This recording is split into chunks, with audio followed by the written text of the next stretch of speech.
Absolutely extraordinary. We've just seen Claire Chase along with composers Taishan Sori and Pauchi Sasaki, and as you witnessed in Marcus Balter's piece at the end, members of the Ojai Festival audience on stage for a performance of selections from Density 2036. I'm Steve Smith, Director of Publications at National Sawdust in Brooklyn, and you are watching the Ojai Music Festival live on the internet if you don't happen to be out here on the lawn enjoying the sun or behind me in Libbey Bowl. And right now I have the extraordinary privilege of getting to speak with one of the world's leading exponents of South Indian Carnatic music, Aruna Sairam. Thank you so much for being here. It's a great honor to get to speak with you. Aruna, for those who don't know, is among the most decorated musicians of her tradition. She's been awarded the Padma Shri, which is the highest civilian honor bestowed by the Indian government. She's been recognized by the U.S. Congress as well. She's performed at Carnegie Hall and at the Royal Albert Hall and at the great venues around the world, the Fez Festival of World Sacred Music, which is in itself a magnificent setting. I could go on and on and on, but I'd rather hear from you now, and so I'm going to ask quite simply, my understanding is that you grew up in a musical household, and I just wondered if you could talk about early inspiration. Sure. Firstly, thank you for having me over. Again, I was here last year, and it's such a pleasure. It's like home for me now to be here. Wonderful. Yeah. So my parents hailed from South Indian stock, basically, but started life in the metropolis of Bombay. Okay. And my father was in the Indian Railways. My mother was a teacher of music. And between them, they loved music so much that those days, any musician that came to Bombay somehow found their way to our home. After settling down in their hotel rooms, or hotels were not very affordable in any case, but they would just love to come home and then chat with my parents, and then immediately a whole group of friends would be summoned and meals would be rustled up and jokes would be thrown up in the air, and then finally after all that they would settle down to making music, and that was the most inspiring part for me as a kid.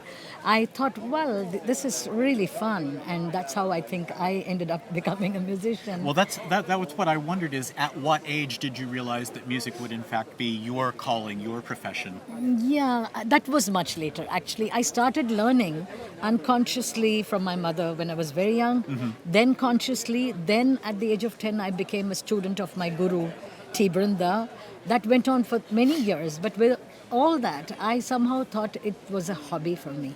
I never knew that this was going to be the most burning passion of my life.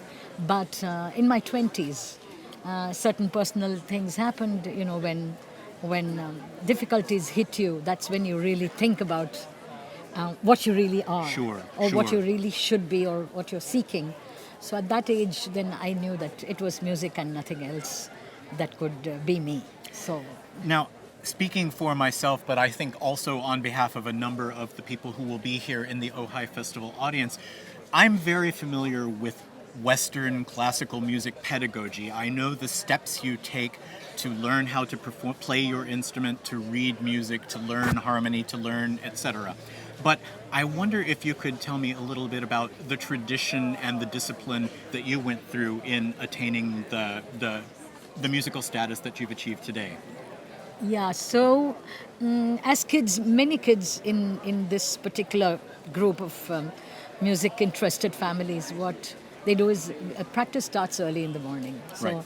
I used to be woken up at around 4 in the morning, and that was very hard. I didn't want to do it. Yeah. But then we have something called just like scales. We have what we call as varisai, which means the exercises, vocal exercises. So you hold on to each note and you develop breath control and pitch control and frequency control, and so you do that for a long time with a guide, with a teacher. So this used to go on for an hour and a half every morning, just the notes in different patterns, slow, fast, medium tempo, different things, and then only your day would start. So this was for quite a few years. But instead of making it just exercises, during the day, I would also end up learning little songs, bigger songs, to keep the interest going. Okay. So it was a mixture of several things, several levels of learning at the same time.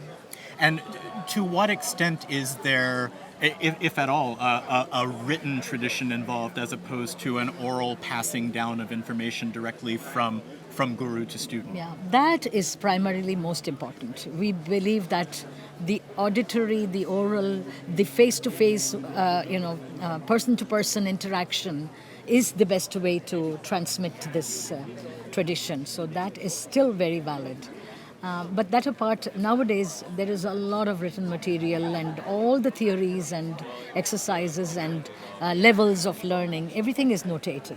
Okay. But with all that, I can tell you, there are some universities and colleges that teach music as an accredited subject and so on. But the best musicians come out of the oral tradition, not so much the classroom tradition.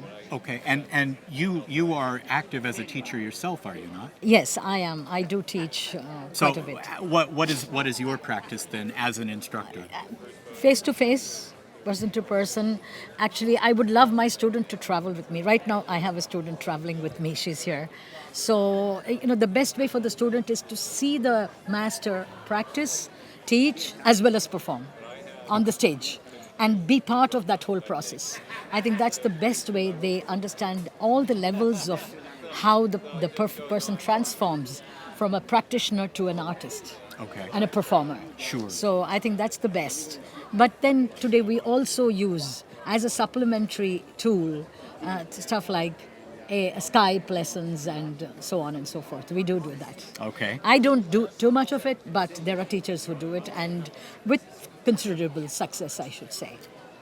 Understood. Now, again, sort of a layperson's perspective question, which is that, I think to many people there's this sort of vague, amorphous sense of Indian music and what that constitutes. And in the West, a lot of our impressions are premeditated by still, the great master Ravi Shankar, and that's sort of what we picture. But I wonder if you can explain, and again, I may be asking you to do something encyclopedic, but if you could explain specifically what the Carnatic tradition is and how it may differ from people's perception of what I was describing.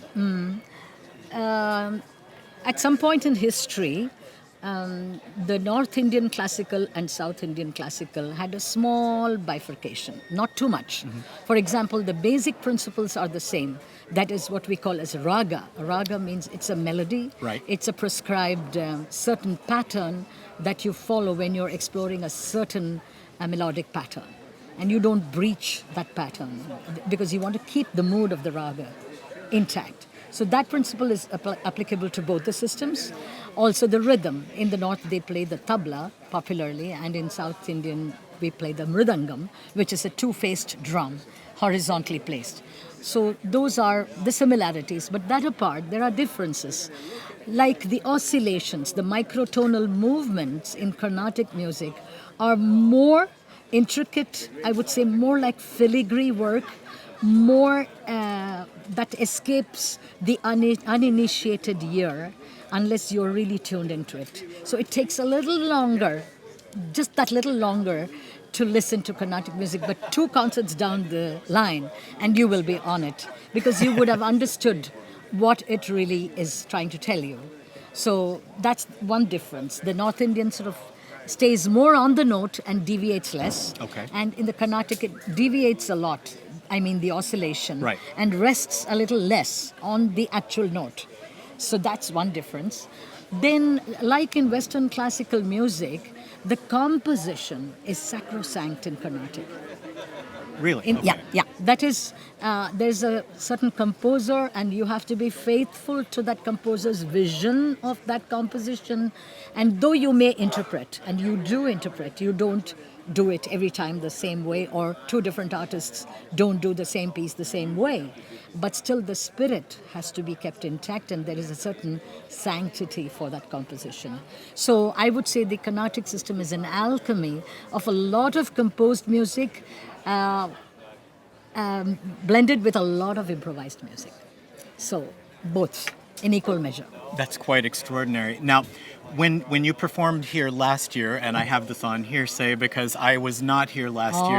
This is my first year. Really? It's my Okay. it's my maiden voyage here. But Okay. I understand that you performed a more traditional set with your Yes. with your own ensemble. Yes. Whereas this year you are actually doing something quite different. On Sunday you will be performing with the great tabla master Zakir Hussain, Yes. but then with two American musicians, our music director at Yes. Ojai, Vijay Iyer, and the saxophonist Rudresh Mahantapa. And so what I wonder is you're actually quite experienced in working with musicians who are not of your tradition. I was listening to a very beautiful album, in fact, that you made with German neoclassical musicians. Yes. So I wonder, how do you mentally accommodate interaction with other musical traditions? Actually, I must say that firstly, working with the other three musicians, Zakir Hussain, what shall I say? He's a national and an international treasure. And Vijay, who's brilliant. Yesterday's opening concert was just like absolutely brilliant. And Rudresh, who's phenomenal. With all that, I realized we did have a first initial session a couple of months ago when we were able to meet in New York. And every time you collaborate with such musicians, you first vibrate with their spirit. Okay. The music comes later. Sure. It's in that first few minutes or hours that you spend talking shop, trying to find out what you like and what you don't like and where you like to go and stuff like that. You pick up the vibes. And Okay. for me, that's very important because once you start performing in such situations, every time, but particularly in such situations, I think you just have to open up yourself into the feel of that person with whom you're working, and you have to let your years of experience just flow. You can't really plan too much because you're pitted against different traditions. Right. So what are you going to hold on to and what are you going to give up? You can't think on those lines. That's not it. You might miss out on really opening up your soul to expressing. So are you literally then responding in the moment, sort of Yes, an improvised sensation? Absolutely. Okay, so yeah, this we is, are rehearsing a lot. We have Sure. a rehearsal this afternoon, tomorrow, yes. But the rehearsals, I feel, are more to get under each other's skin. Right. Rather than actually fix everything. The loose structure is fixed. And then the music will flow. And you have to trust that it will flow. And it will.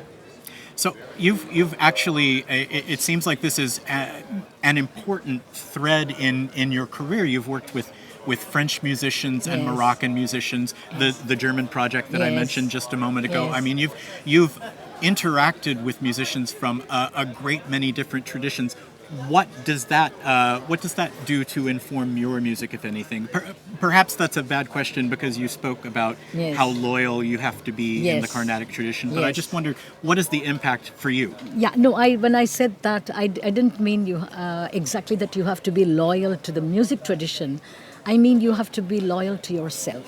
Right. And what I am is, I'm not just a Carnatic musician, no. I grew up in the metropolis of Bombay. I grew up listening to Western classical music, to Hindi film music, Bollywood music, Marathi music, and what have you. And I also did Carnatic. So I'm not actually, this is funny, but when I moved to Madras, which is the mecca of Carnatic music, to want to make it in the top there, I realized that I have to move there and really bite into that scene to establish my position. But when I actually moved in, people thought I was an outsider. They didn't want to accept me as an insider. Why? Because I may sing Carnatic, but my brand of Carnatic is not Carnatic. I see. You understand what I Not mean? Carnatic enough. Yeah, according to the conservatives. Right, sure. So, you see, you can never be loyal to something, but you can be loyal to yourself. Right. What you are, what made you what you are. And that's what I meant when I said, unless you open up yourself fully, you can't be loyal to yourself. And the Carnatic that I sing is probably influenced by Dominic Vela, who sings liturgical and Gregorian chant. It's influenced by Christian Bollman, who sings neoclassical. It's influenced by flamenco artists that I worked with. It's influenced by Shankar Mahadevan, a Bollywood star that I worked with. So it's influenced by all these people. So every time it's a learning experience. You grow. Every time you're never the same again. Once you've done a collaboration, something changes. Because you understand more and more that there's so much out there that you don't know. That's remarkable. That's remarkable. I wonder if you could tell me a little bit about the mission of your own Aruna Sairam Foundation. You're involved in music education, but also Yes. opportunity. Yes. I set up two foundations. One is the Aruna Sairam Foundation and the other is the Nada Yogam Foundation. So one of them was actually to help young musicians. So I do a lot of work in trying to, stuff like there are instrument learners in a place called Andhra Pradesh. They come from farmer and agricultural families. They don't know what music is. They're first-time music learners and they don't have money to buy instruments. So we try to identify such people and then fund the buying of instruments for them to practice, for scholarship for people out there somewhere in Madikeri, which is the western part near Goa. There's a young brother, two siblings who are learning music. So stuff like that. We try to identify and promote education of these artists. On the other hand, I also found that there are many old musicians. Like, for example, when I heard Vadada yesterday, I was thinking there's such old musicians in Madras, 80, 85 plus, wanting to give everything that they have before they pass on. Right. But they want somebody to receive it, the right vehicle. And so we have taken it upon ourselves to be that bridge between young musicians and these old great masters, to create a forum where they can interact. So stuff like that. That's one. And the other is very social community kind of activity, raising funds for cancer hospices and for flood affected.